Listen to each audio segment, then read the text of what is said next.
It's on. I'm on now, right, Deb? Yep. Okay.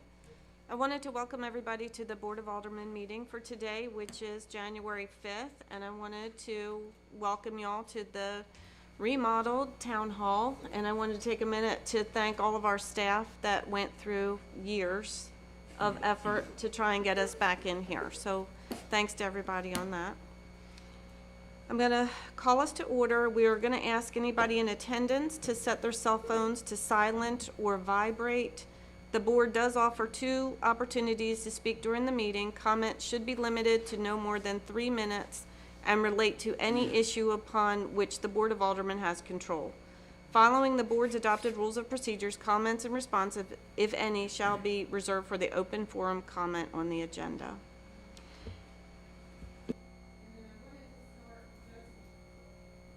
I'm back. I'm on. I'm red. You don't have to touch it. I think you do. No, it's on. Okay, we'll get it figured out. We do have one board member who has asked to participate remotely for this meeting. We have had a remote participation policy in existence for many years. So I would like to see if we have a motion for Alderman Plettle to participate remotely for this meeting. I would move that we allow Alderman Plettle to participate remotely. I'll second that. Second. All in favor? Aye. Okay, thank you all. And Mayor, pursuant to some recently enacted legislation in light of the pandemic, when she speaks, she needs to identify herself, and then, Madam Clerk, when you call the roll on a vote, it needs to be a voice roll call. And pursuant to our policy, she will not be allowed to participate in the closed session. Yes, sir. I'm going to next look to Alderman Hart for the invocation.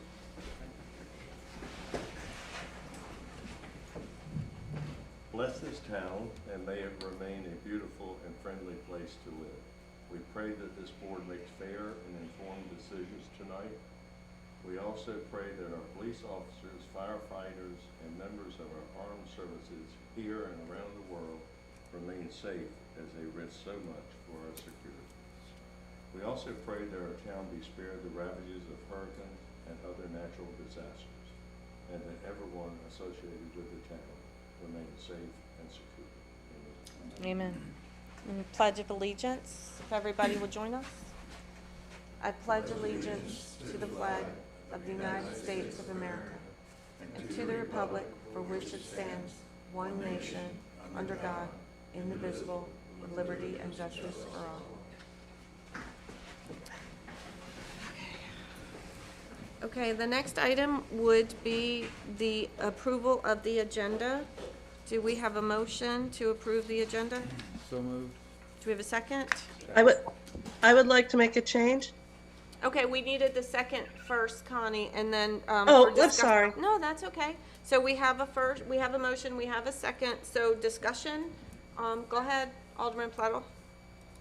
I would like to remove item A under continuing business, as Alderman Swantek and I were going to get together and talk about parks and recreation, but we were unable to. Okay, so would you like to just postpone that to the next board meeting? Yes, please. Okay. Okay, any other requested modifications to the agenda? Move we adopt the agenda as modified. Do we have a second? Second. All in favor? Aye. Okay. All right, and then the next item is the manager's report. Thank you. The Becker-Morgan agreement for Fire Station 2, the architect agreement was executed with Becker-Morgan as a result from the last board meeting. I have a scheduled meeting with the architects as well as the fire chief this week, January 6th, to discuss program changes that were previously mentioned in the feasibility study. I will be requesting a timeline at that meeting that I will be able to share at the board with at the February meeting. DEC Associates, the LGC application was prepared for the LGC's consideration at their upcoming meeting for February 1st, 2022. Several discussions were held with Mr. Carter to discuss the FEMA Special Obligation Bonds Resolution and the LGC. Based on those discussions, specifically with the LGC, over concerns with the USDA loan, it was necessary for us to amend our approach. Mr. Carter is with us today via Zoom and will be providing a full presentation on the proposed path forward under new business on this morning's agenda. The Phase 5 North End Truck Haul Project, the contract is currently pending with ST Wooten in the amount of $8,603,110, with terms contingent, of course, on LGC approval and permits. Funding is anticipated to be finalized by the February 3rd, and a notice to proceed will be immediately following the LGC funding finalization, which is expected February 1st. Permits to date, we received 2 of the 3 necessary permits for the LGC application from DWR and DCM. The Army Corps of Engineer permits is still outstanding at this time. The special obligation bonds resolution, those are on today's agenda. The initial resolution will be adopted at today's meeting if approved, and the approving final resolution will be adopted at the February board meeting. 210 Seashore Drive condemnation. As I reported earlier, the property owner did apply for and receive the demolition permit on December 8th. The contractor originally informed us that he had it on his schedule the time frame of December 27th through December 31st. To date, that has not been completed. The contractor has reported that he's finishing work right now on a job in Holly Ridge and had a rain delay, so he does have it on his schedule for next week at this time. And just a reminder that the contractor's been hired by the homeowner to do the work, not by the town, but he has been forthcoming with his schedule, which we certainly appreciate. Special events, I approved a special event permit submitted by the Satellite Rotary Club of Sneed's Ferry for the first annual shrimp dip polar plunge event. It was held on North Topsail Beach on New Year's Day. It was held at the access across from Beach Bums. The event was very well attended, more people than originally expected, probably due to the warm weather conditions. Christmas tree drop-off and recycling. We established the Christmas tree recycling drop-off site at Jeffrey's parking lot. We made that available to residents the day after Christmas. We established a site earlier this year to accommodate visitors who wanted to take down their trees before the new year and residents that take down before January. Trees are available for pickup. They'll be there through mid-January for residents who want to recycle the trees by use in dune restoration and or beach sand fencing. The announcement, along with instructions and rules for the placement, were posted on the town's website, social media, and information was provided to multiple media outlets prior to the holidays. The Army Corps of Engineers Interagency Scoping Meeting that was held on December 7th at the library. In attendance were members from the Coastal Federation, County Management, POA representatives, Camp Lejeune, along with additional attendances attending via Zoom. Agencies represented had until December 17th to provide comments to the Army Corps of Engineers. I've requested those comments that were received to them, and at this point, they've only received one from the Coastal Federation.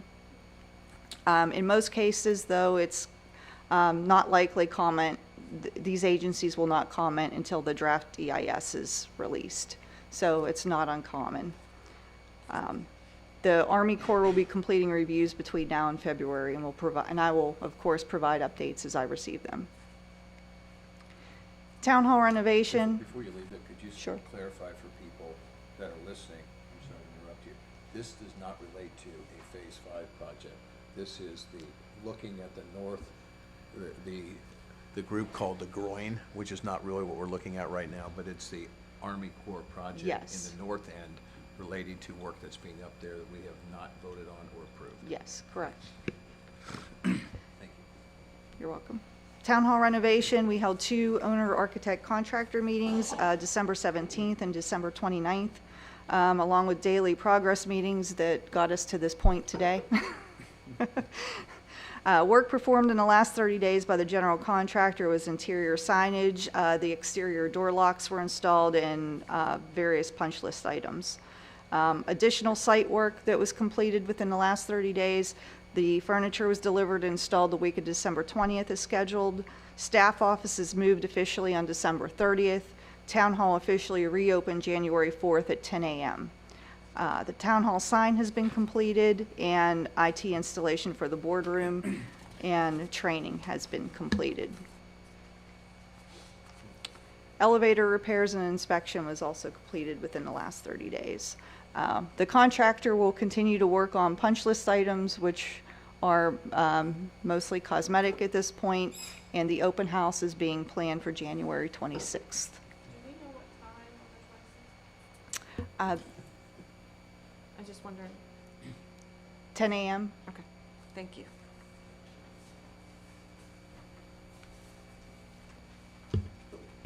DOT announcement, the North Topsail Beach high-rise bridge will have a routine inspection performed starting next week, January 10th through January 13th to be specific, between the hours of 9 a.m. to 3 p.m. One-lane traffic will remain open at all times. Just please be aware of delays due to one-lane road traffic conditions during the inspection. Public notice will be sent out this week in advance, but we've just received this notice from the DOT this week. Grant submissions, the 2021 Justice Assistance Grant for police laptop replacements in the amount of $24,189.10 was submitted, and an assistance to firefighters grant for PPE in the amount of $117,182.12, and equipment in the amount of $99,039.74 has been submitted. That concludes my report. So, I just have the one question. So if these 2 grants are not approved, are these items that we do need to somehow do budget amendments for? These are just being submitted so far. The town manager reviews and submits. Once it'll go through a process, we should be receiving notification if we made it through the second round. Hopefully I'll be able to report that by the next meeting, and then I'll be able to come back and announce where we would be using the Well, I funds guess to my supplement. question is if we are not awarded the funds for them, is it in the budget? Is it something that we need to purchase this year if we don't receive the grants? Well, as far as the fire assistance grant specifically, these are items that were not budgeted for, so we would need to, yes, we would need to look at that if we choose to proceed with the Okay. equipment that we applied for, Thank you. which was PPE. Okay, thank you. Do we have any questions from the board for the town manager regarding the updates? No? Okay, then we shall move on to the open forum. Clerk, do we have anybody signed up? Yes, Mr. Jeff Meyer signed up to make a public comment. Good morning.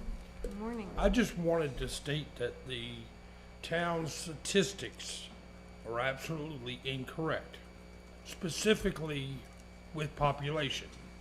I'd like to announce the new resident of North Topsail Beach, Madeline Ray Haney, born this morning, 9 o'clock, 6 pounds, 6 ounces. Congratulations.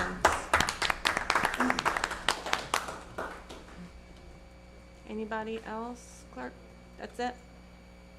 Yes. Okay. Then we're gonna move on to public presentations. And I'm assuming we have Mr. Way.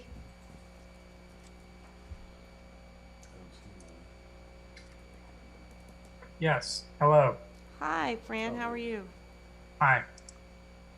So I'm gonna turn it over to you for our coastal engineer update. Okay. Deb, can you bring up my the presentation that was in the board packet, please?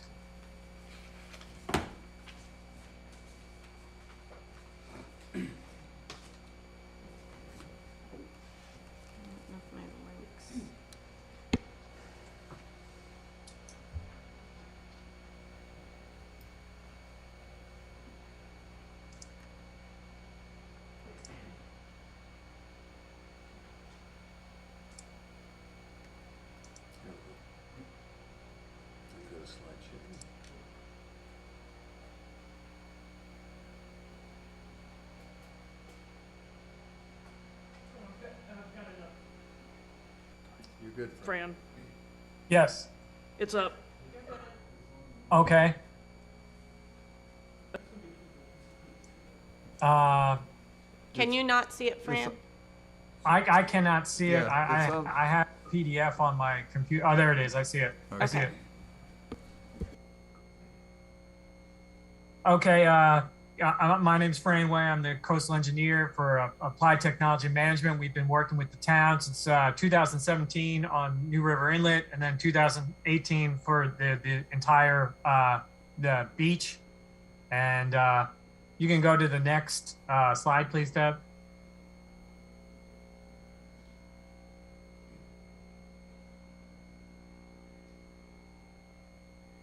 Okay, this is just an overview of the 5 phases of Shoreline along North Topsail Beach. We have the phase 1 up near New River Inlet, and phase 5 down at the border of Surf City.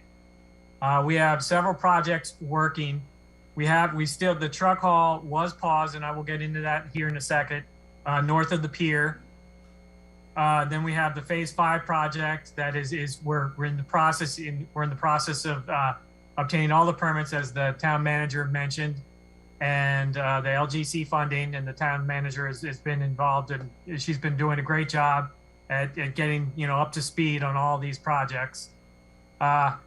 Phase 1, we have a project that's in permitting, and for the placement of sand basically in front of the Topsail Reef Villas, and that's related to Dorian mitigation. And then there's also some other there's a grant that Alderman Benson and the town finance officer Caitlin, they've been working on, and that grant can be used.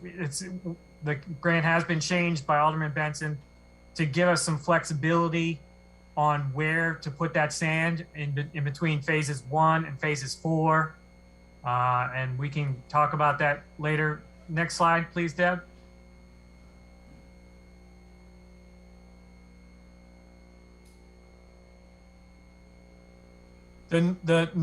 So the truck haul north of the pier that started in November, and then it went from November to December. They put approximately 27,000 cubic yards of material down. We did have to pause that project because the FEMA, we are running up against our FEMA mitigation category B limit, and we needed to discontinue that. And as I mentioned before, there is a grant that has always been, even back when the town manager Brian Chadwick was around, he had always intended for a portion of that grant to go to this project, and as well as to go up in the phase 1 Shoreline area. This has been paused, but it is still permitted. We still intend to put material in this last little section of beach just north of the pier that has not been placed yet. With the DCM, which is the state coastal management, their permits, we have paused it, but we still have the headroom there, and we still have some volume left, and we do plan on it is within our plans to complete that project. We just need to kind of finalize some funding, because there are some different funding sources for it, not just the FEMA project. The next slide, please.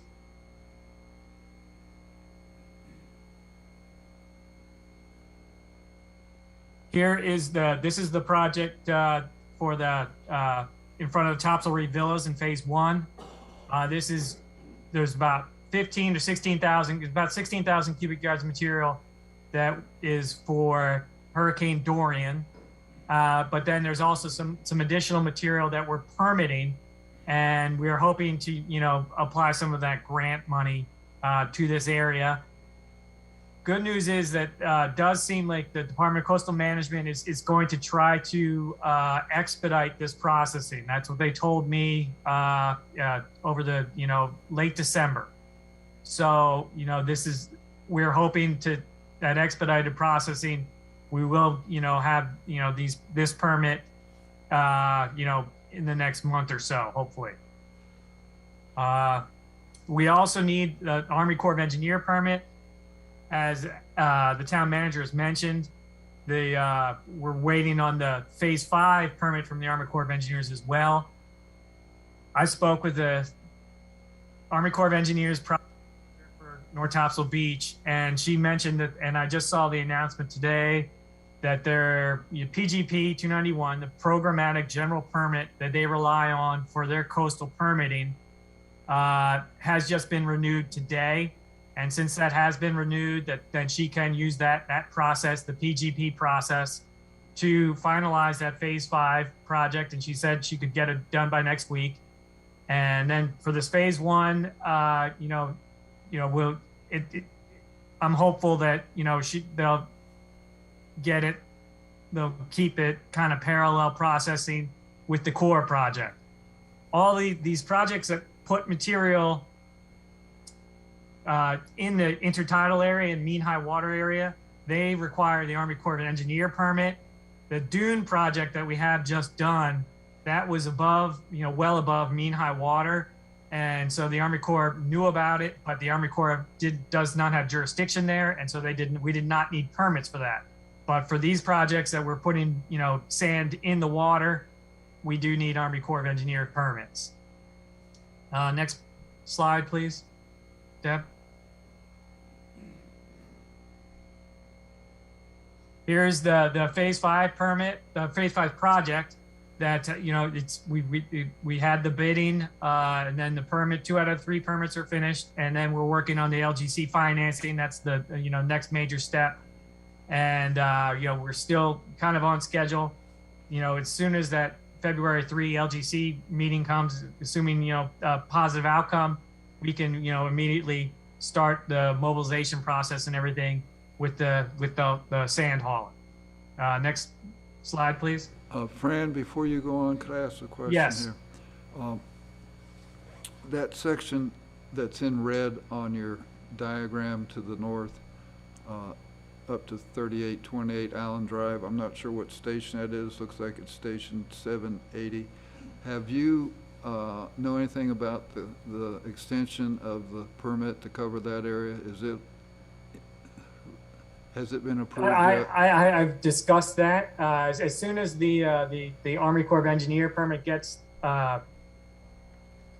done, we will get into that's a quote unquote minor modification, and I have discussed that with the agencies, and that will get added on. But the way the processing starts, you do not want to try to restart the processing. You want to try to just kind of get a minor modification to the project, once the project is issued. Okay, thanks.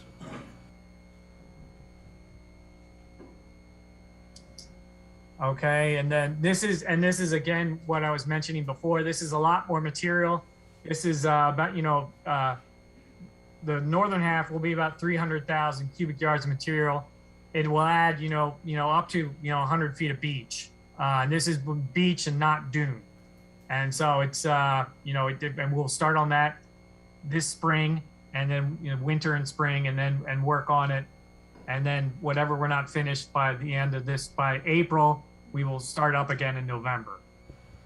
Okay, next slide, please. Fran, before you go on, yes, I would just like to make a comment and have you explain the situation.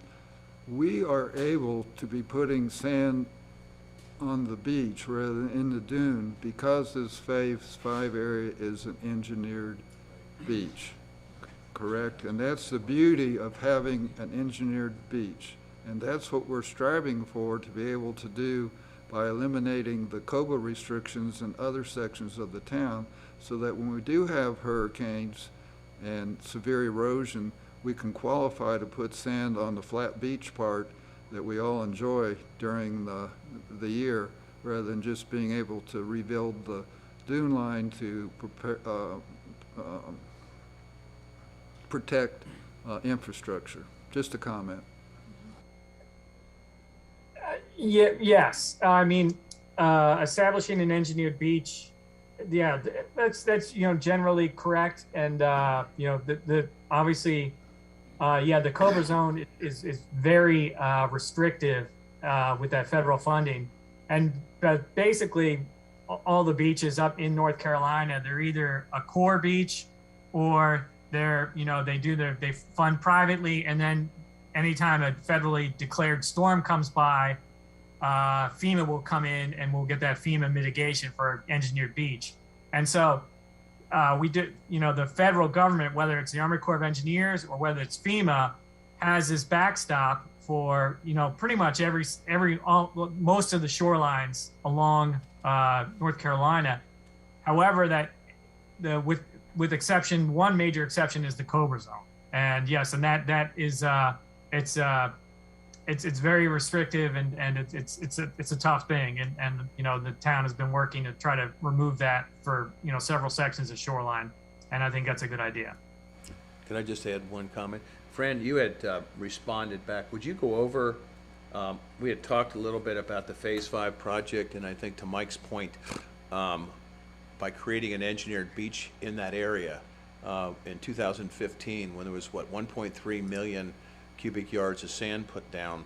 I know there was a number of projects done, and I think that I think I'd asked you to hit that a little bit, because I think there's a lot of confusion down the south part of the town about what's been done down there, what's going to be done down there, and the amount by spending that money and putting in that beach. I was not here at the time, but what I understand is that saved the beach down there, that it was that bad.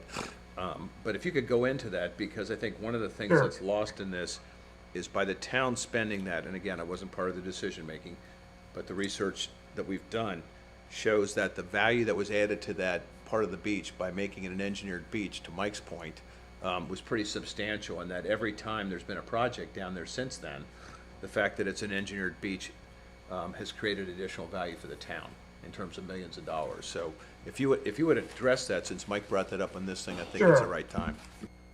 Sure. So yeah, in the Phase 5 in 2015, 1.3 million cubic yards of sand was placed for approximately 16.8 million. The project restored an eroded shoreline, and this not only nourished the Phase 5 beach shoreline, but it also created spreading benefits that benefited adjacent shorelines. And this project helped to maintain not just the recreational area, but helps to maintain the storm buffer capabilities of Phase 5's beach, much like the crumple zone in a car, where that is bearing the brunt of the storm versus the damages and then the upland damages and the houses behind it. Since that 2015 nourishment, that Phase 5 is a quote unquote engineered beach, and the engineered beaches program was developed to aid communities with that have non-federal, non-core beach nourishment programs, and similar to the Corps' post quote unquote storm damage reduction projects. They're basically, the general idea is that engineered beaches and that nourishment is an important storm buffer that reduces damage to upland infrastructure. And since the 2015, we've had Hurricane Matthew in 2016, Hurricane Florence in 18, Hurricane Dorian in 19, where we've had 168,000 cubic yards of material qualified for Matthew. We had 607,000 cubic yards for Florence and 30,000 cubic yards for Dorian. So overall, that's over 805,000 cubic yards of mitigation, and estimates based on over $26 million in benefits for that Phase 5 shoreline because of that engineered beach designation. So, the initial nourishment has been very helpful in restoring the health of that beach and the storm buffer capabilities of that beach. And it also has also realized, significant FEMA mitigation of, so basically the project initially cost 16.8 million, and FEMA has agreed to, up to 26.5 million in mitigation for Matthew, Florence, and Dorian. So the town's been doing a great job. There's some other things, annual maintenance and annual surveying and that sort of thing. But the project has been successful. And, and it's something that we can continue to do with that FEMA mitigation, aid. If I could just ask one, and I'm trying to put it in my simple terms.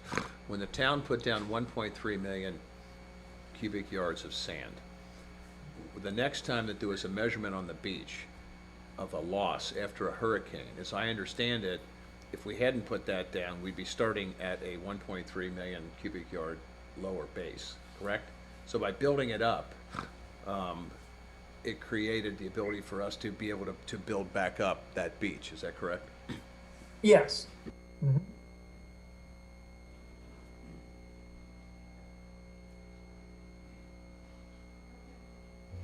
Thanks, Fran. You can keep going. Sure. And then final slide, please, Deb.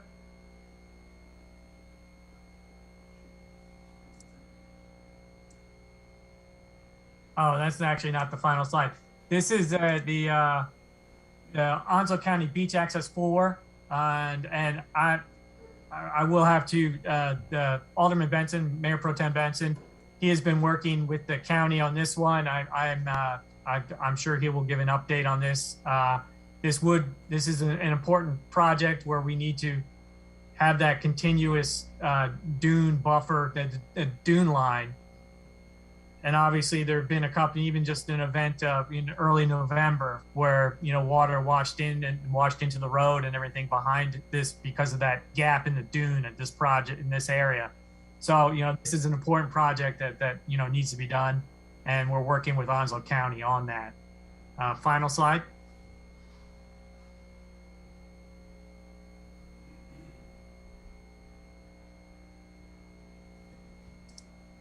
And so we do have, there's a little less than a mile to be completed on the truck haul that has been paused.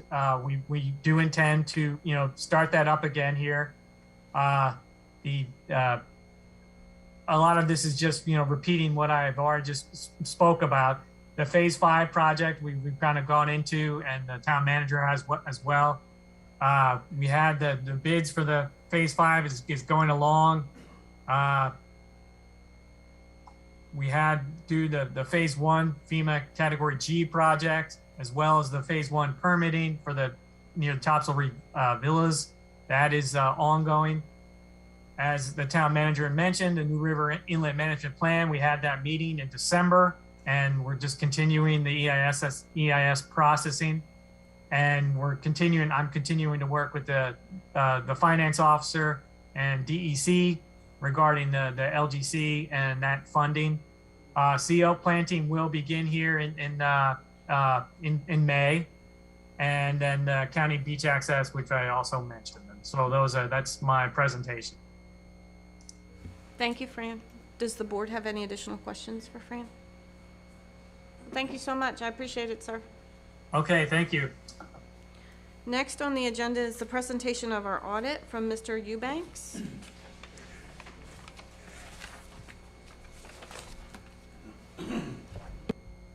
Everybody should have received a audit report and audit presentation.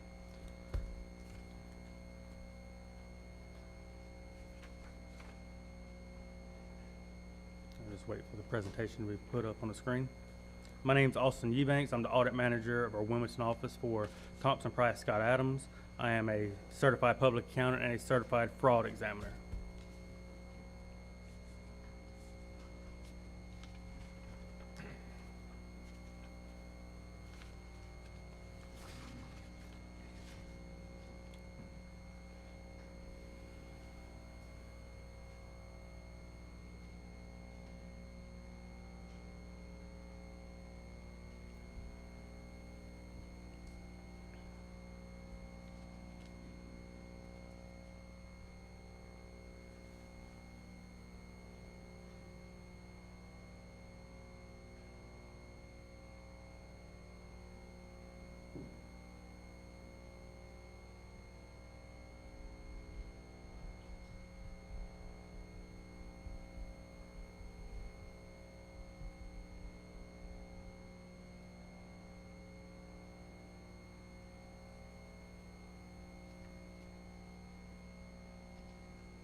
Yes.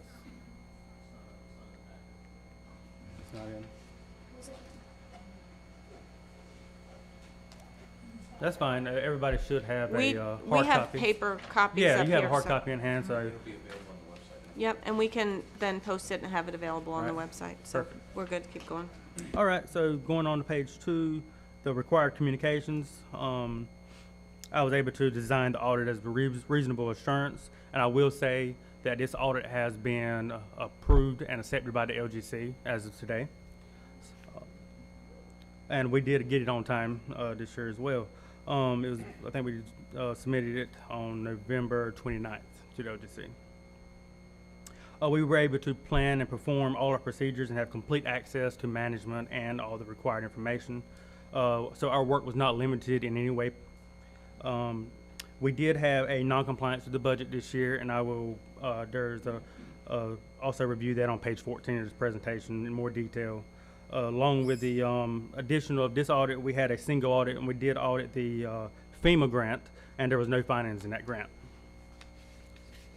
So going on to page 3 of required communications, there's no new accounting policies this year.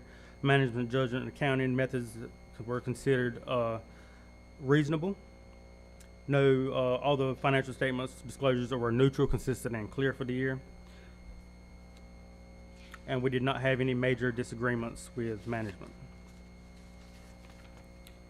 We did not consult with any other accountants. Going on to page 5, we did not have any difficulties in performing our audit. So Caitlin, every time we asked for information, Caitlin and her team gave us information in a timely manner, and it was all accurate. There were no irregularities or illegal acts. So in this audit, I will say we did provide a unmodified audit report, which is the highest level of assurance, and it's just means there was no irregularities in our audit, and everything was just fine, besides the budget overage. So going on to page 6, going down to some numbers. For the general fund alone, total revenues and transfers in totaled $5.9 million. Total expenditures and transfers out was $5.4 million. And the net change, so net income for the year was $518,990. Minimum undesignated fund balance as recommended by the LGC was at $432,000, leaving the unassigned fund balance at $3.6 million. And that incorporates for the available as a percentage of fund balance towards the expenditures at 67.78%. And that basically gives you an 8-month reserve of fund balance to cover all the general fund expenditures. I'm sorry, as we're going through this, what is that reserve number that's okay with, I mean, that's 2/3 basically. What is it, like 50%? What's a number? No, the absolute bare minimum the LGC wants to see is 8%, and that's just 1 month. 8? Yes. Okay. But so, and it's different. Recording in progress. Sorry. So the bare minimum is 8% that LGC wants to see, but some towns have a procedure, like some of them, it could be from 18 to 25%, or it can be at the board's discretion, like whatever you want to limit that. And if you don't limit it, like I said, right now y'all's at 68%. So I'm seeing some as high as 200%. You know, so it just depends on the situation. And if the town this size, I think 8 months is a really good place. But, so the requirement that they've given us, the LGC requirement is 8. Yes, bare minimum. As in the number of 8. Yes, so bare in minimum. theory, we would have 60% of this that we could use for other things, Correct. in theory. Correct. That's all I was asking, thanks. So so going on, the state average of the percentage of general fund is 148%. So going on, the ad valorem tax collection rate overall was at 99.37%. The state average is right at 99.9%. So I think you're on par with the state. Going on to page 7 is just a quick breakdown of the general fund operating summary. And you can see for the past 3 years, and we've been pretty consistent. Expenditures are increasing each year, but the revenue increased over last year right at $400,000. Going on to page 8 of the This is a little pie chart showing the top 3 general fund operating revenues. So ad valorem taxes topped out at coming up with 45%, and that was $2.6 million. Unrestricted intergovernmental is at 38%, and that was $2.2 million. The bulk of that was the local option sales tax, which was $1.9 million. The sales and services was 12%, and that's $738,000. And the bulk of that was solid waste, $482,000. And then there was other revenues at $313,000. And the full breakdown you can find on page 35 of the financial statements. On page 9, this is the top 3 expenditures for the general fund. Public safety came in at top at 44% at $2.4 million. General government at 40%, $2.1 million. And other operating expenditures coming out at $397,000. And sanitation at 9% at $466,000. Again, that can be found on page 36 of the audit report for a full breakdown. So this is analysis of fund balance on page 10. So the total fund balance for the year is $4.3 million for the general fund. The available to be spent is at $3.6 million, and the total is restricted is $663,000, and the state stabilization of that is $649,000, and the POW bill money that was unspent at the end of the year was $14,576. That gives you your availability to spend. So page 11, again, this is a quick breakdown of that reserve and how it's been for the past 3 years. So in 2019, you were sitting at 66%, 2020 at 69%, and then 2021 was right at 68%, and that's all the range of eight months reserve. So you've been very consistent in that regard. So jump into the Shoreline Protection Fund. The quick overview would be total revenues of $5.29 million, total expenditures of $5.1 million, giving you a net change of $106,000 of profit. And that just shows you the total net position of $10.2 million. But I would like to dive in a little deeper with my own notes. So for the revenues, totaling at $5.2 million. So of this, ad valorem taxes was $1.3 million. Accommodations tax at $1.8 million was a significant increase over the years. Unrestricted intergovernmental, which is local option sales tax of $651,000. There was FEMA grants of $1,033,000. Permits and fees, which is the paid parking, came in at $396,000 for the year. And there was investments at right at $5,000 and miscellaneous right at $49,000. I'm sorry, I keep asking you questions. Yeah, that's fine. You're accounting for things at June 30th end, and it's cash, right? Not just cash. This is well, we've got let me give you an example. We've got FEMA owed us about $3 million at the end of last year. Correct. Where is that sitting in here? Nowhere, right? It doesn't show as a receivable. It's not cash, and so you're going to tell us in a minute what the USDA number is, right? And so if you want, you can hold it till you give us an explanation of that. I'm trying to figure out what free cash looks like on the beach Okay, line. all right, no problem. I can pull up in the financial statements for you too as well. But so going on to the analysis of the cash. Shoreline Protection Fund, $3.6 million was cash and cash equivalents that could be spent. Restricted amount of this, what we're getting at is at $5 million and $22,000. That's restricted for the bonds of the USDA amount. For the general fund, unrestricted cash is $3.8 million, and that little sliver of red was the POW bill money right at $14,576. So if you want to go to the actual breakdown of the shoreline protection, let me pull that up right quick. Just so you know, as you're dealing with that, because it's going to come up in Mr. Carter's discussion as well, what I'm trying to figure out is I understand the condition or the covenants that we have made with the LGC under the USDA loan, is that anything in the beach fund over $5 million has to go against the loan, right? And so what I'm trying to figure out here is, you made an audit decision, and we were waiting for this, I think, Mayor, That was one of the discussions we had about what does it look like at the end of the year, and how much would we have to pay the LGC? I know that Doug's gonna address it later. So when I'm looking at this, if I was just snapshotting it, I would look at this and say, well, then you've gotta pay $3.6 million off on the USDA loan. And I think you're gonna tell us that's not the case. I don't think that's the case. I mean, that's not what I've Okay, got, yeah. sir, go ahead. But, addressing the, so as of 6:30, we were showing $1.2 million was owed from the FEMA, by the way. So just to address that.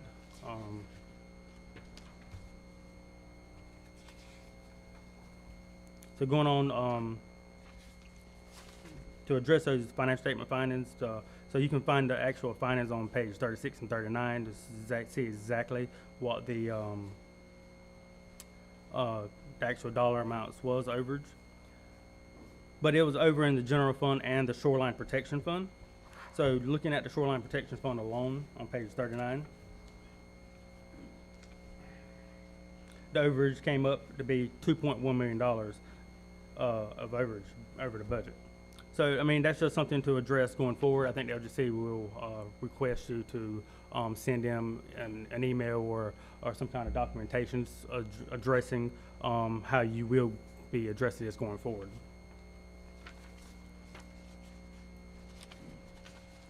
Just to deep dive a little more on my end, for the year, the governmental activities for the fixed assets loan, there was additions of construction in progress, $595,000 for the construction of the building what we're standing in at the moment.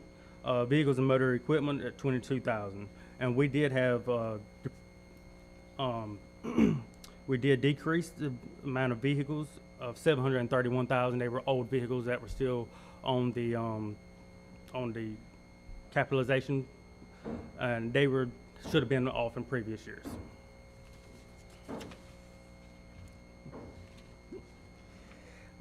So there was a direct placement note payables decreased by $109,000, and special obligation bonds decreased by $414,000 of principal payments. And we want to thank you for the opportunity to audit the town this year. Thank you, sir. I appreciate it very much. Does the board, other than Alderman Grant, have any questions? No. Thank you, sir, very much. Thank you. Okay. The next item is the consent agenda. Do we have a motion to approve the consent agenda? Madam Mayor, I move that we You're on. approve the consent agenda. Do we have a second? Second. Any discussion? All in favor? Aye. Aye. Okay, the next item is continuing business. For item A, we are postponing that to next month. That's the Parks and Rec update. For board appointments, we had carried some of these items forward where we still needed to try and find members to step in and some of these liaisons. So the Ad Hoc Revetment Committee, do we have anybody that would like to either continue or stay on that committee?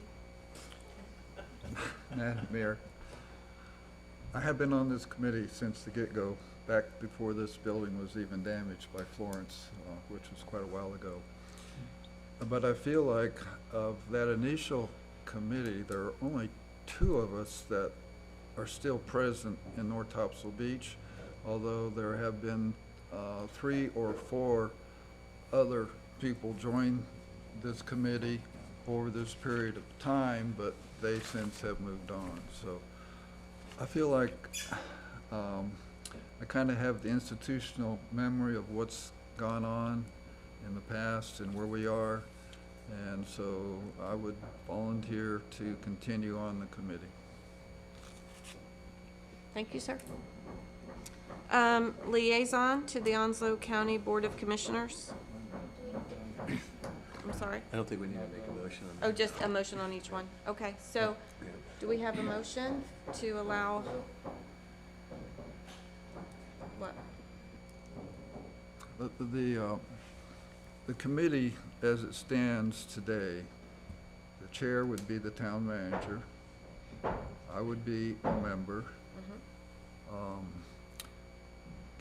Mr. Cameron Kugel is still a member of the committee. So we have a vacancy. Now, we could appoint someone to replace Mr. Kugel because he's been on the committee like me from the get-go. But he's actually a pretty valuable resource on the committee as a citizen because he does frequent the bag line daily. If you've ever seen his Facebook postings, he keeps everyone up to date on what's going on. So it's possible we should consider continuing him on the on this group. Also, recently, we have had interaction with Mr. Bo Hodgkiss, who is on the Homeowners Association at the Topsail Reef. And you know that the Topsail Reef actually got their sandbag revetment put in place before the town put in the extension of that revetment further up towards the inlet. So I've been in conversation and talked to a few of our town officials, and a name has come up. They have recently appointed a Mr. Bo Hodgkiss, who's a member of the board at Topsail Reef and who actually is an engineer, to work on reestablishing, restoring the sandbags at the Topsail Reef condominiums. So I think it would be a good, it's a suggestion that he would really be a good liaison between the two groups if he also sat on the committee for the town, so that possibly there will be a coordination when we actually finally get around to construction. We're still working on the engineer part, but when we get around to construction, maybe there could be some savings through liaisoning with the reef group, depending upon how it turns out. But this would be, I think, an advantage to have him on the committee. I think one thing that he would bring would be, like I said, he is an engineer, so he would understand the technical parts of what we're trying to do in terms of restoration of the revetment. So I would suggest that I stay on the committee, that Mr. Cameron Kugel stay on the committee, and that we appoint Mr. Bo Hodgkiss to join the committee.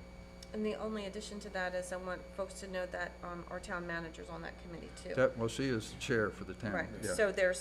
so what we're proposing is the 4 individuals to continue through this year. So town manager, Alderman Benson, Mr. Hodgkiss, and have Cameron remain. Yes. Okay, so do we have a motion?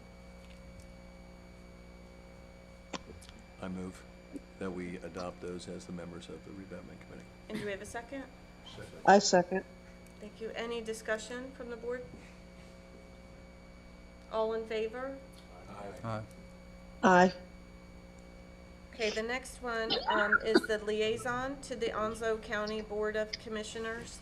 Do we have anybody that's given that some thought? Yes, sir. Yeah, I mean, I've done a number of meetings, as you know, with you as well with them, so if possible, I'd like to continue that since we've already started that relationship, particularly with the county manager and the board, so I'd be more than happy to do that.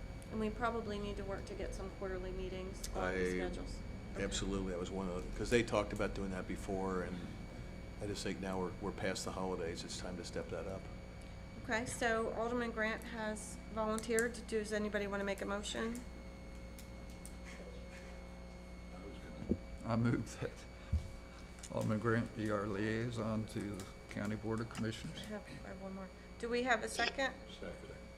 Second. All in favor? Aye. And I will say, the last time we met, just so you all, the new board members know, last time we met with them, it was the entire board that went. So while we may have one liaison, everybody will still be engaged with dialogue with the county. Yeah, I mean, that, the point Mayor, that you were making is that those are formal meetings that we've had and noticed and everything else, and that's the quarterlies that we were talking about. Yes, sir. The Anzo County Department of Transportation, I don't know if anybody's given any thought to that one, or if we need to just keep that on the list. Do we really need to have a liaison with them? I don't see where, no matter what we do, they're gonna do what they want anyway. Well, maybe what we could do is present to the board what their current plans look like for maybe the next 12 to 18 months, and see where North Topsail Beach is on there. And then we can make a decision from a board perspective, whether it could be just a staff member or whether there needs a board member on it. The reason, Madam Mayor, the reason that I believe we do need to have a liaison to this group is because one of our long-range plans that is pretty far down the list financially is a multi-use path along bike New path. River Inlet Road. And we need to keep that issue before the county TAC committee, because maybe we can get state funding to build that rather than local funding. So I think we need to have a presence there just for that, and to keep up with the long-term plans, because I did attend virtually their last meeting, and most of their concerns are over in the Jacksonville area where they have a lot of traffic congestion. They're not thinking so much about this corner of the county and our town and beach. So I think we just need to have a representative there to keep us on their radar. Well, I still, go ahead. I would be willing to be the representative, the liaison. And Alderman Plato, I do believe that they're just Zoom meetings. They're not in person right now, I don't think. Okay, that would be good. Okay. Do we have a motion to appoint Alderman Plato? So moved.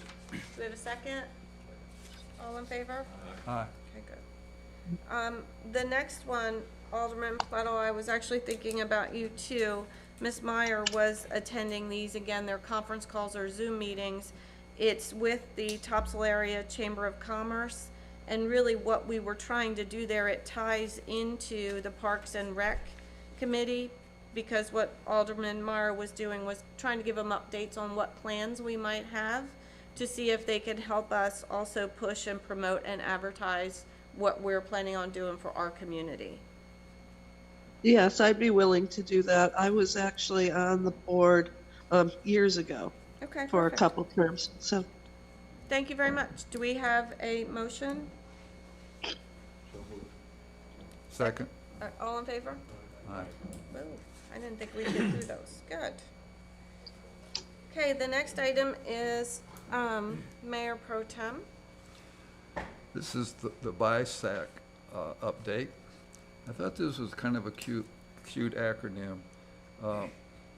If you know your fungi and your Ascomycete fungi, this acronym kind of fits in with that. But it really stands for, in the town of North Topsail Beach, the Beach Inlet Sound Advisory Committee, because we're not just about the beach. That's the #1 tourist attraction here, and we have to do everything we can to keep our beaches nourished to the best of our financial ability. But we've also got to look at the long term and, climate change and rising sea levels and thus and therefore. So we really need to pay attention to the sound. And of course, you've heard the discussion on the inlet and the issues we have with the inlet and the erosion at the north end. So this committee really needs to cover all of the water shorelines in town, from the marshes to the inlet to the ocean front. So we did put out a call for applications, and we got another number of applications in over the last few weeks. But and the board has had a chance to review those applications. But you'll note, the board will note that there is still lacking an applicant from one of the phases. So I would suggest that we just continue to encourage citizens to apply to the formation of this new committee, and that we table any further action on it until at least February, till we can see better where we are in terms of applicants and experience and coverage of the full 5 phases of the town as we agreed we wanted to do when we talked about formation of this new committee. Thank you. Any questions for Mayor Pro Tem? No? And I certainly do hope we get some additional interest in from members of our town, because it would be very nice to have all of the phases represented. I mean, that's the whole goal. Which section is it that we do not have representation? We're lacking an applicant from phase 2. Maybe you can help with that, Alderman Hart. I mean, you know a couple people in phase 2, maybe. All right. I'm going to move on. The next item of business will be Mr. Carter, and he's going to present to us information regarding the special obligation bonds. And I'm not going to rehash a lot before I turn it over to Mr. Carter, but I do want folks to understand that this is very important financially for North Topsail Beach. We, as a town, along with Mr. Carter, have been working very hard to move forward with the over 630,000 cubic yards of sand for Phase 5. It is a FEMA reimbursable project, but we do have to spend the funds first to be able to move forward with the project and have it reimbursed. So there's been, as I said, there's been a lot of financial work that's gone into this, and I'm going to turn it over to Mr. Carter and ask him to take us through the recommendations. Thank you, Mayor. Can you hear me? Yes, sir. Well, I'm coming to you this morning or this afternoon from Mercy Hospital. My wife is having a knee replacement, and I'm just in the waiting space. So I also have with me Andrew Carter, my business associate, and if I have to be called off for a moment to talk to him, Andrew will continue. Okay. There are 2 items today, 2 resolutions for approval. We simply wanted to provide you some background and data as a basis for making decision. So with that, if we could go to the next slide, please.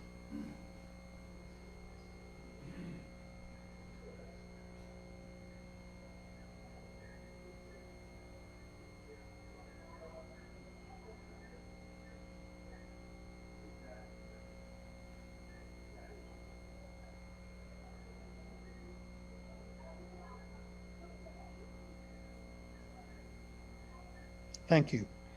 As a way of background and overview, special obligation bonds, SOBs, as you will hear me call them later, are authorized by General Statute 159I-30 and is basically the preferred method for most beach communities to provide financing for their beach nourishment.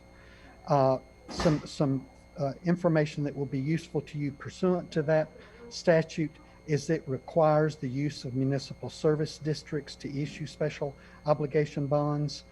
The town, of course, has municipal service districts.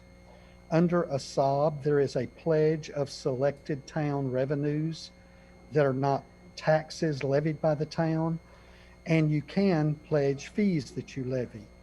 So the pledge of selected town and fee revenues do not have to be used to pay debt service and can remain in the general fund budget as customary. And then for debt repayment itself, not the pledge against the bond, you would repay your debt as you've done in the past out of the Shoreline Protection Fund 30. The town has issued, you've heard it mentioned today, the town has issued a SOB in 2015. It was for beach nourishment, primarily Phase 5. That was placed with the USDA with a 30-year amortization with level principal and interest, a mortgage type amortization. And currently out of the about 16.7 or 8 million that was borrowed, there's 14.5 million outstanding. When that financing was done, there was an agreement executed between the town and the local government commission that basically said, you must repay earlier than a 30-year basis. You must repay this loan, and you must do that when your fund balance exceeds $5 million annually. You must repay from that. The financial model assumption that we had at the time is that the payoff by calling excess over the 5 million would be in fiscal 26 or 27.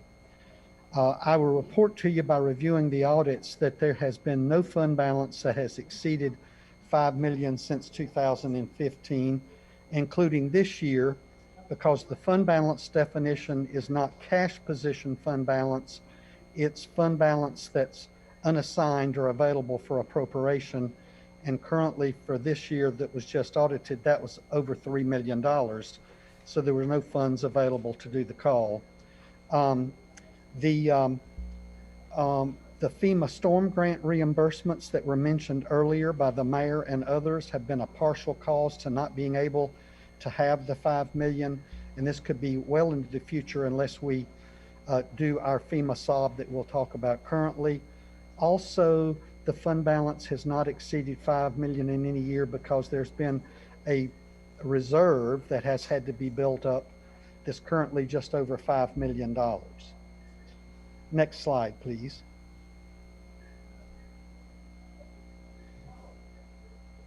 So why do we want to issue SOBs in 2022? There are really two reasons. One is a means to eliminate the cash flow mismatch that we have with FEMA, and I'm going to give you some detail on that later, and to potentially refund the USDA SOBs of 2015. There are two actions on the agenda. First is the 2022A FEMA SOBs. This is a 9.5 million maximum in your resolution. We estimate that it would be 9 million that would be done at the closing of the financing.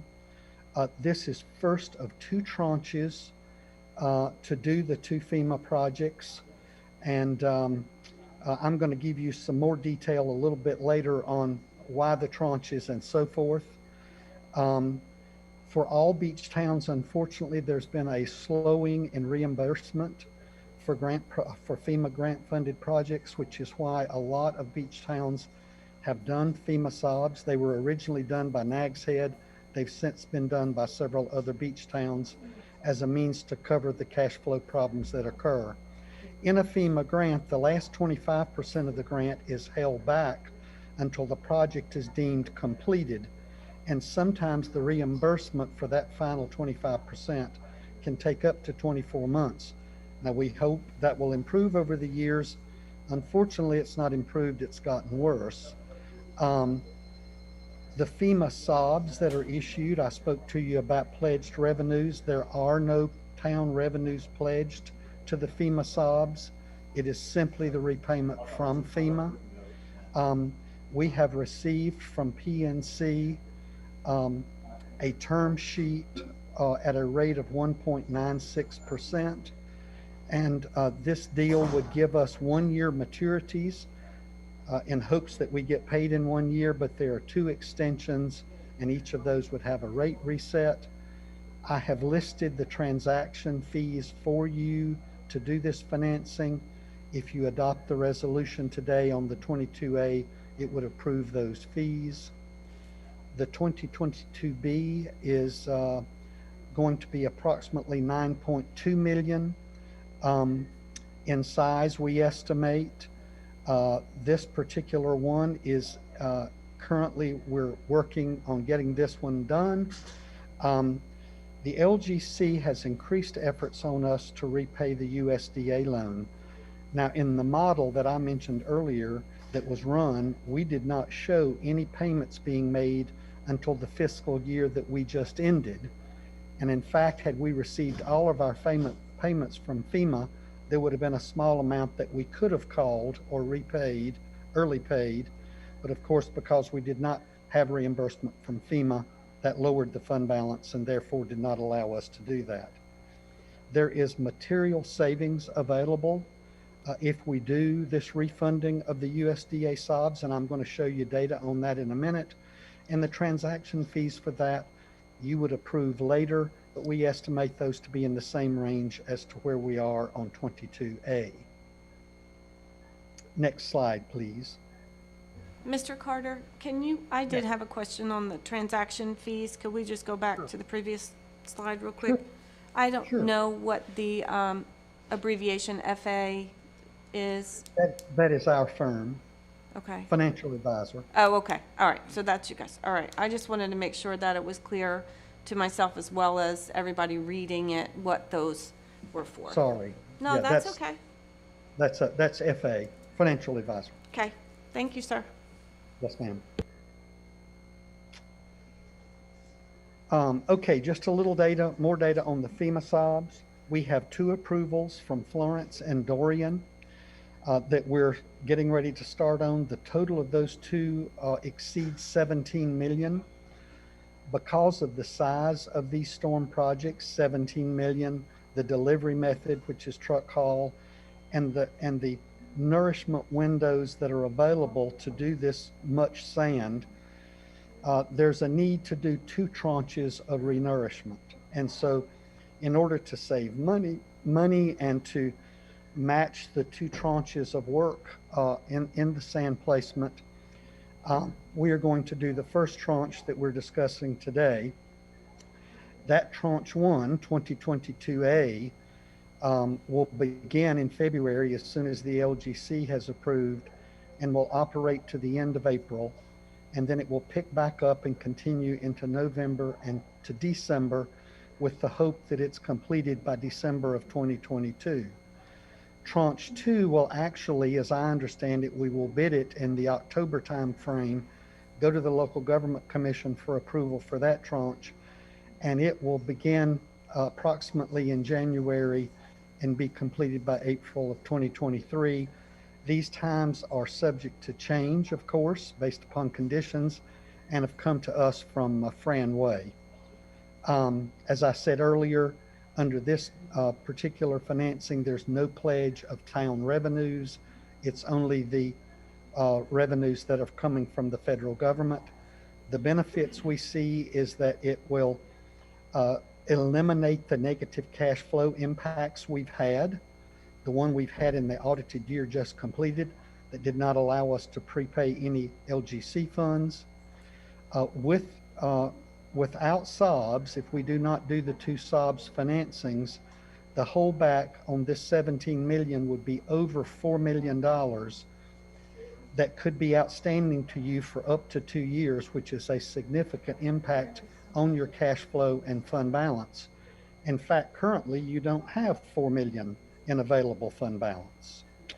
And then finally, as we've said, this keeps your revenues free. You can use them for other purposes, which we're going to talk about next, the refunding SOBs. So next slide, please. Okay, the USDA refunding SOBs. We mentioned earlier the LGC agreement and our pledge to repay once we exceeded $5 million in fund balance in any year. The model that we showed the Local Government Commission as part of this process showed that this would be paid off by approximately fiscal years 26 or 27. That loan from the USDA has an interest rate of 3.5% and requires reserves be held until payment at the end of the loan, and those reserves are now over $5 million. Those reserves were not financed. That has all come out of your money. To refund this, we would do a 5-year term, which would have us pay this off in 2027, which is approximately at the same time period the financial model showed back in 2015. It would be done at a lower interest cost, and importantly, no reserves would be required. For purposes of the analysis I'm going to give you in a minute, we're estimating the interest rate to be about 1% lower, approximately, than the 325. The savings are well more than $1 million to do this, and I'll show you those savings in a minute. We anticipate the revenues that would be pledged under the SOB would be sales taxes and utility franchise taxes. There might have to be one more, but Andrew and I don't currently believe so.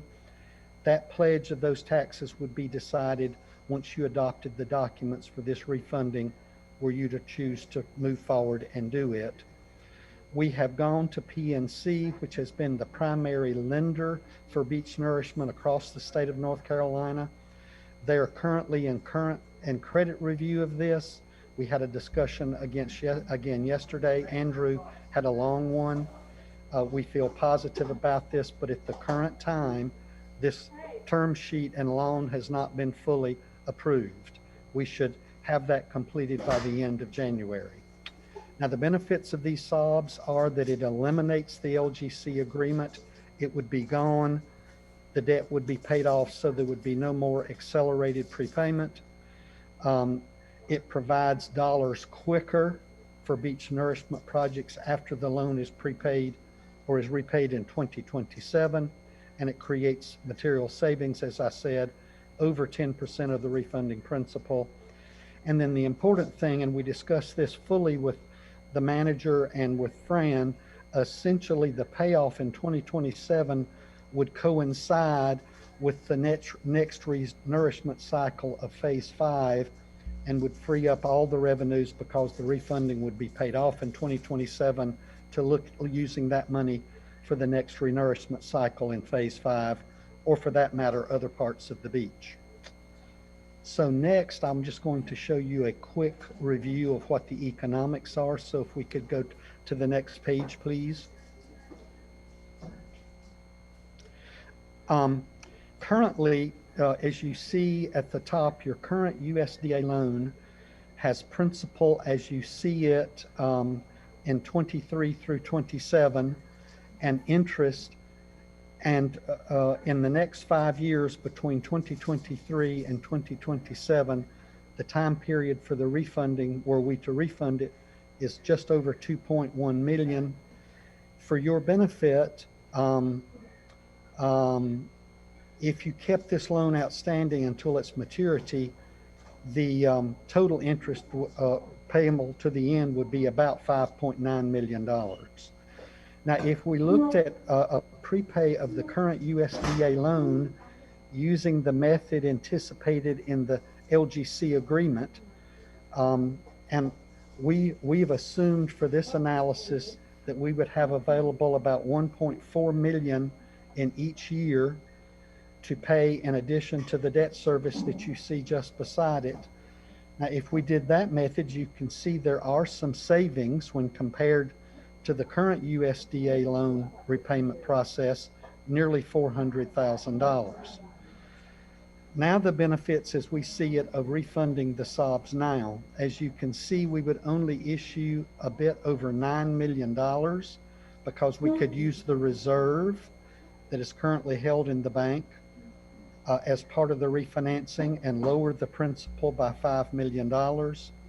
We would borrow at an assumed, this is an assumed interest rate that is lower. And as you can see, when compared to the method that we would use under the LGC agreement, we would save another 1.125 million, or essentially the total savings nearly $1.5 million.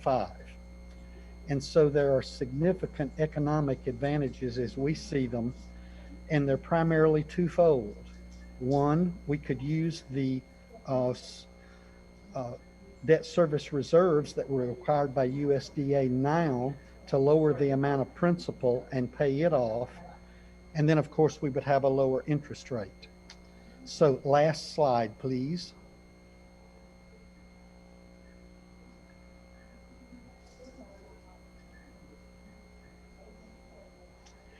I can sort of paraphrase the last slide. We think you're in a sound financial position and can move forward with this. We've had negative impacts because of FEMA grants and repayments. Andrew, can you continue? I need to take this call. Yeah, sorry. So like as Doug was saying, we believe that North Topsail Beach is in a very sound financial position. As he said, the beach fund has been negatively impacted a bit. As we discussed through some of the audit earlier, there were some receivables that the town had in its beach fund for some previous FEMA projects. So by doing the 2020A FEMA SOBs, this basically negates the the need for the town to use its cash up front and then wait for the reimbursements to come later. That, as we say, the cash flow mismatch. As far as the refunding of the USDA SOBs that the town currently has, due to the agreement with the LGC, we are kind of contractually obligated to make these prepayments. But we believe with our analysis on getting a lower interest rate than what the USDA loan is, plus a much shorter term, along with the reduction of the principal amount by a very significant amount by using the reserve funds that are sitting there, will provide savings to the town and give the LGC and the town a very clear schedule on when they are to be paying off the USDA bonds, and thus can help with the next phase when nourishment needs to be done in phase 5 as well. That will have a distinct fixed rate schedule that the town can follow for the prepayment. Again, we think the two transactions would defend your fund balance in the beach fund, allow you to use the reserve funds that you have paid cash for earlier to reduce the burden of the debt that you might have outside, and it eliminates the agreement that we would have with the LGC with prepayment. And so, it would be our recommendation, of course, to move forward with both of these transactions, for the reasons we've laid out before. Right. Looks Thank like Doug's you. back. Thank you, Andrew. My wife's in recovery. Everything's great, so I'm in a good mood. We're here to answer your questions. Thank you both very much. And Mr. Carter, I'm glad that your wife is doing well. I do have just one question. First of all, I want to thank you so much for walking us through the options that you've presented to us. The way that you've presented it makes it very easy to understand, I believe. My only question would be, in the past, as we've gone through the discussions and conversations regarding the federal project, we have always known that there would have been an issue with us going to the LGC to potentially ask for approval to get into another loan on another project when we had this debt outstanding with them. If we go through the special obligation bond process, does that eliminate that issue? So if we do end up having to go for the fire station or for anything else in our immediate future, is it going to be a more simplistic path for us? I think that's a great question, and we should have probably addressed that earlier, so thank you for asking it. With a refunding with a specific schedule for the repayment of this debt, with the savings that result from it, and we've already had this discussion with the commission, if y'all vote to move forward and PNC approves the loan, essentially by the refinancing, it would eliminate the prepayment agreement that we have related to the USDA loan. It would have settled the concerns that they have about repayment of that loan, and I believe would pave a path of clearing for any new financings that we wanted to do in the future. So yes, it would be a very positive thing. Thank you, sir. And I'm going to ask the board if we have any additional questions. I want to go last. Okay, you're last, sir. So we'll start with Alderman Hart. Do you have any questions? No questions. Very clear. Mayor Pro Tem? Mr. Carter, I realize that, one of the advantages of the plan forward is the 25% that FEMA holds back to clear the project, and it can take up to 24 months to receive that. And it's my understanding that actually the federal government gives that 25% to the state. So we're really talking about, are we talking about the state holding it for 24 months, or are we talking about between the federal government turning that last 25% over to the state, plus the time the state takes to reimburse the project? I just was trying to understand why that last 25% takes 24 months, or can take 24 months to be reimbursed to the town. Thank you. Doug, I'll take that if you want. The last 25% is actually the state matching grant funds. So when FEMA designates your grant, they send the money, 75% of that grant, to the state to be held at the Emergency Management Trust.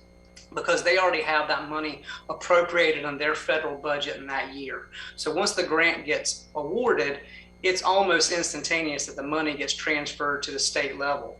The state then has to appropriate its 25% match on that grant, but because the federal government and the state do not have similar fiscal year ends, and depending on when the grant gets approved, it can take the state up to 2 budget cycles to appropriate their 25% to your project. So really, it's not the federal government that's holding this money back.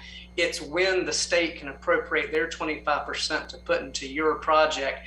And we've seen in the past couple of years, depending on when the grant gets approved and when the state can start moving into their budget, there can be a gap of about 2 budget years. Thank you. And Mayor Pro Tempore, the reason we've structured the loan as a 1-year loan with 2 extensions is the hope that that cycle would speed up, and essentially at the end of an annual cycle, we'd be fully paid off. Alderman Swantek? I thank you for bringing this forward to us. Clears everything up in my mind and which way we should go. Thank you. Alderman Grant? I would try to keep it short. We don't have to do it today, Doug, but when I was looking at the audit report, the cash position they're showing for the beach fund is different.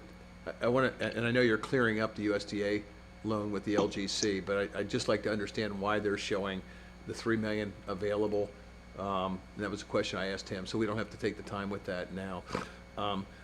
But we'll send you the audit report so you can see it if you don't have it, because you remember that was an issue we raised about what we'd have to pay off. Well, I did look at that, council member or Alderman Grant. Essentially, the reserve, which is $5 million of those dollars, does not count towards meeting your $5 million requirement under the agreement with the local government commission. Wow. Their agreement did not double count the money, lucky for us, because otherwise we'd have had no fund balance. That was that's exactly my question, Doug, because I couldn't figure out why we didn't have to pay that, because then basically we'd be holding $8 million. And I think the negative arbitrage that you've talked about in here, we've got $5 million, and as everybody here in the room knows, cash they got in the bank is getting effectively 0 interest. So we've got $5 million sitting in the bank getting 0 interest, and we're paying interest to the USDA on the $5 million that's getting 0 interest. I think that Joanne already the mayor just brought up a good point. This does not impact our ability, and I know you've laid it out, with the LGC to go forward with the firehouse. It improves it. Improves it. And then and again, we can take this offline. When I'm looking at your proposed payment schedule and the dedication of revenues, it still looks like I'm hoping that we would have an excess amount in the beach fund each year, because you're looking at effectively, in my calculation, half of the beach revenues coming in would go against this loan. So whether or not we do another beach project, as I read this, assuming normal stuff, we'll be able to build up that fund for future projects, and I assume that's part of your plan. That's correct. Basically, when we take the cash flows of FEMA off of that fund and make those cash flows free and in a separate purpose, when you look at the debt service over the 5-year period and you look at the revenues, now who can say about the future, but if the future hangs with us on revenues, you should certainly be able to accumulate some additional surpluses that you could use for other purposes. Right, and Doug, just to go back to that point, when you look at, and I think the smart thing is taking the $5 million reserve we've got now and paying that down before we borrow it from PNC. But that also will, if I'm looking at the schedule we've got here, we've got another $3 million sitting in the beach fund already. And so I think that's pretty good. And then we're going to ask Caitlin later on what our cash position is. But this to me is a no-brainer in terms of doing this project. So. Well, and the only other thing I wanted to add to that is, Mr. Carter mentioned that it will free us up for the next renourishment cycle. If we don't find a better way to move forward with these projects, there is no money sitting aside for the next renourishment cycle. I 100% agree with that. And I would also add, without the SOBs that he's put together for us, I'm not sure we could even fund the FEMA reimbursement project for Phase 5. And to walk away from $18 million worth of sand down there because we don't have the cash, You know, so thanks, as Bob had said, thank you very much for putting this together. Well, and I would like to ask staff to make sure that when we put the, anything out there, could we please put his PowerPoint presentation out there as well? Because I think it just did a very nice job in laying it out. So I believe we need to take action on the special obligation bonds, and I'll do them one at a time. I would like to ask if there's a motion to approve the 2022A special obligation bond resolution that we have in our board packets. So moved. And do we have a second? Second. Okay. Any discussion? Just that we're only approving the first one, we're doing the second one in the fall. Oh, for 2022B, we don't have to do anything with that one today? I don't think so. Is that correct, Doug? Is that correct, Doug? We're only doing the first part of it because the second one's not ripe yet, right? Well, I think both of these resolutions say we're moving forward with the project. The final actions that will come in February for 2022As and in March for 2022Cs would finalize these transactions, but you should adopt both resolutions Yes. today. Fine. The Okay. I'm fine with current that. resolution. Okay. Right. Good clarification. So we're doing both. So we have a first and we have a motion and a second. Do we have any discussion on 2022A? Okay. Clerk, could you please take roll on these? Aye. Aye. Aye. Aye. Aye. Okay. And then I'm going to ask for a motion on the 2022B special obligation bond resolution that's in our packet as well. So moved. Do we have a second? Second. Any discussion? Okay. Go. Aye. Aye. Aye. Aye. Aye. Thank you, everybody, and thank you both, Mayor, Mr. just one Carter thing, and- this is where I'm confused, because I thought he wanted us to approve the C as well, and it's not on there. The C is the second We only have project. two in our packet, Right. A and B. So Doug, the C is the fall project, correct? The C project would come back to you in October, Okay, correct? perfect. There's nothing to do on it today. That was my question. Okay. Okay, well then, the next item on our agenda is, Mayor, Yes, sir. would you mind if I leave now? Do you No. need me for anything else? you both are absolutely fine to leave, and we appreciate all of your time and effort that you've put into this.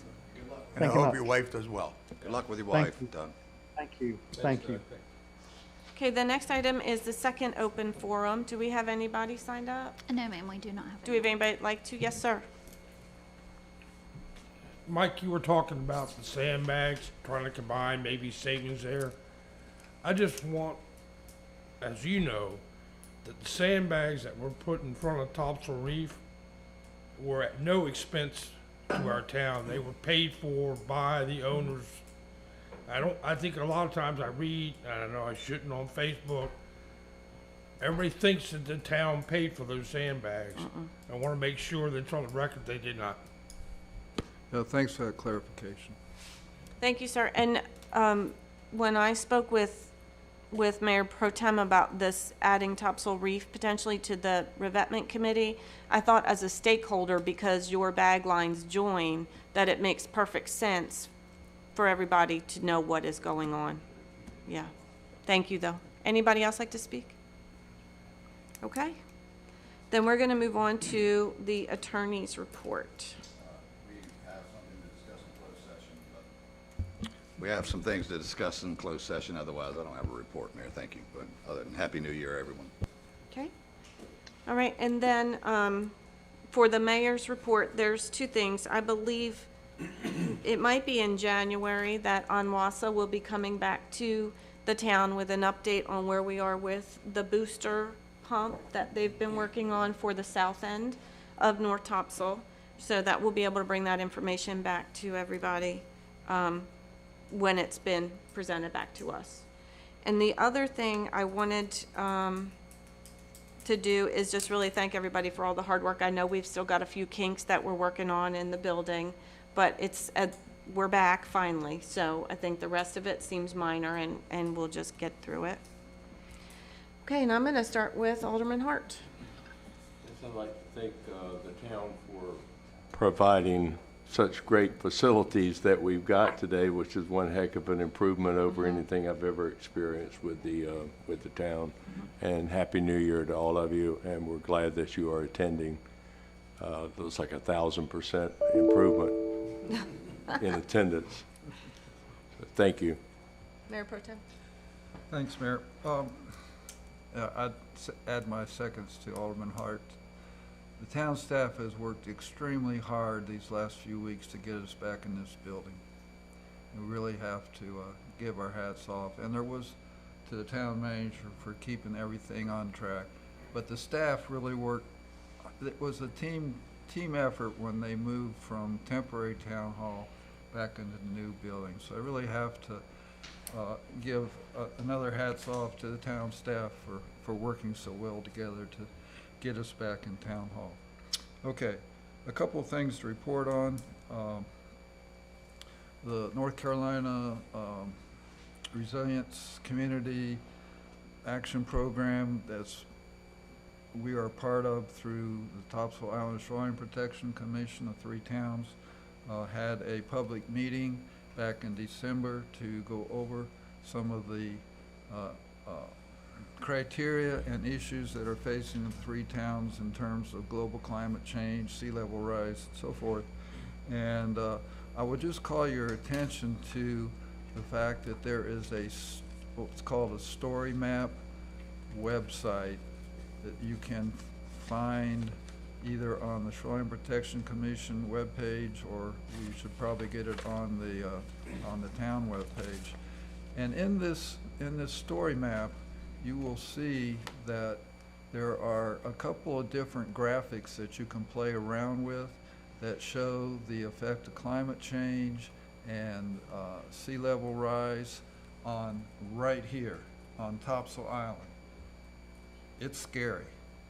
It's really scary. But if you want to look at what's in the future, at least what the models predict, it's available through that commission. So that group, the community action team, is going to have another meeting next week apparently, and we're getting ourselves positioned so that we will be able to apply for state grants, federal grants to improve infrastructure and make the town and the island more resilient to threats from storms, sea level rise, etc.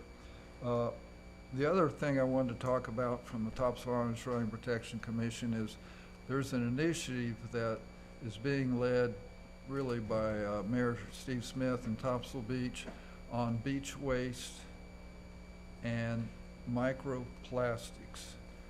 Microplastics are the breakdown products of this stuff. And these microplastics are being found in all organisms that scientists are sampling.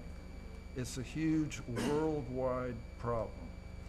But just for our little neck of the woods, we are talking about trying to get the business leaders in the community to come together so that businesses, stores that serve the island are aware of the issue of beach waste, to try to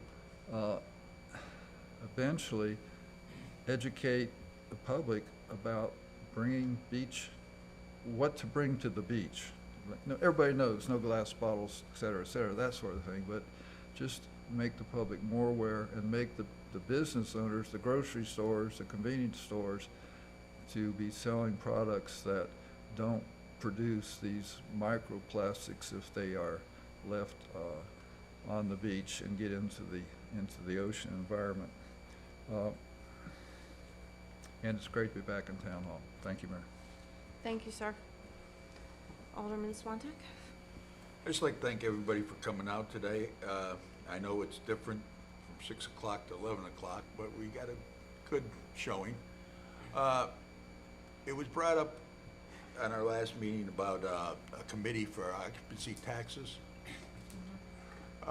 where we could get some people to research and make sure that everybody's paying their fair share. Because I know there's a few that I know of that's not paying their occupancy taxes and they're renting their places. And we all have to get together and share the wealth. That's all I got. Alderman Grant? Just real quick, I want to thank, I know Doug spent a lot of time on this, on this project and working with it, and thank Alderman Benson for taking me out and looking at the sandbags the other day to get a feel for that. And I'm really pleased with the way financially this thing is moving forward, because the town's in a much better position now with Doug's help and the town people, Allison and her team, to move forward. Because as Bob and I were just talking about, I don't think you can do these projects. I don't think the town's got the money to do even the FEMA reimbursement stuff without the structures. So congratulations and thanks to them. Yes, sir. Want to add one thing? There's one thing I'd like to add, if we could, this has to do with the board and the town manager. If we could get a little group together so we could go down to Oak Island and see what's going on with that jetty down there. From what I see, there's it's Ocean Island. It's nothing. Yeah, It's nothing like the way our island is set up. And I know there's a lot of on social media about that. So if we could go down and see it. Sure, I'll schedule something and get back with you. Okay, the next item on the agenda is closed session. So do I, and I'll even read it to make our town attorney happy. To consult with an attorney employed or retained by the public body in order to preserve the attorney-client privilege between the attorney and the public body, which privilege is hereby acknowledged. And to discuss potential litigation. Okay. So do we have a motion So moved. and a second? Second. All in favor? Aye. Aye. Thank you, Connie, for attending. Oh, thank you for allowing me to do this. All right, we'll talk with you soon. Thanks.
online here.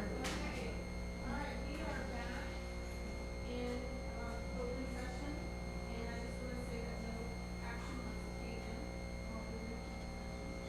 And I would ask for a motion to adjourn.